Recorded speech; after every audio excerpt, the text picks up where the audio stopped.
தென்னாடுடைய சிவனே போற்றி, எந்நாட்டவருக்கும் இறைவா போற்றி. சனி மகா பிரதோஷம் சகல வினைகளையும் போக்கக்கூடிய அற்புதமான பிரதோஷம்.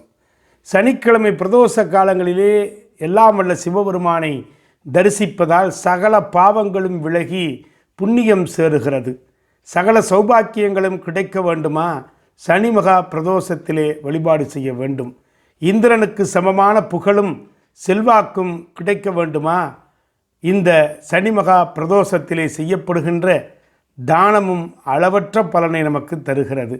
பிறப்பே இல்லாத முக்தியை கொடுக்கும் என்றெல்லாம் இந்த புராணங்கள் அற்புதமாக சொல்லுகிறது.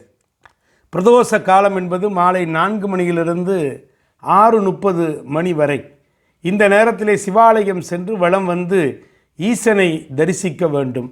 சனி பிரதோஷ நேரத்திலே 30 கோடி தேவர்களும் ஈசனின் நாட்டியத்தை காண ஆலயத்திற்கு வருகிறார்கள்.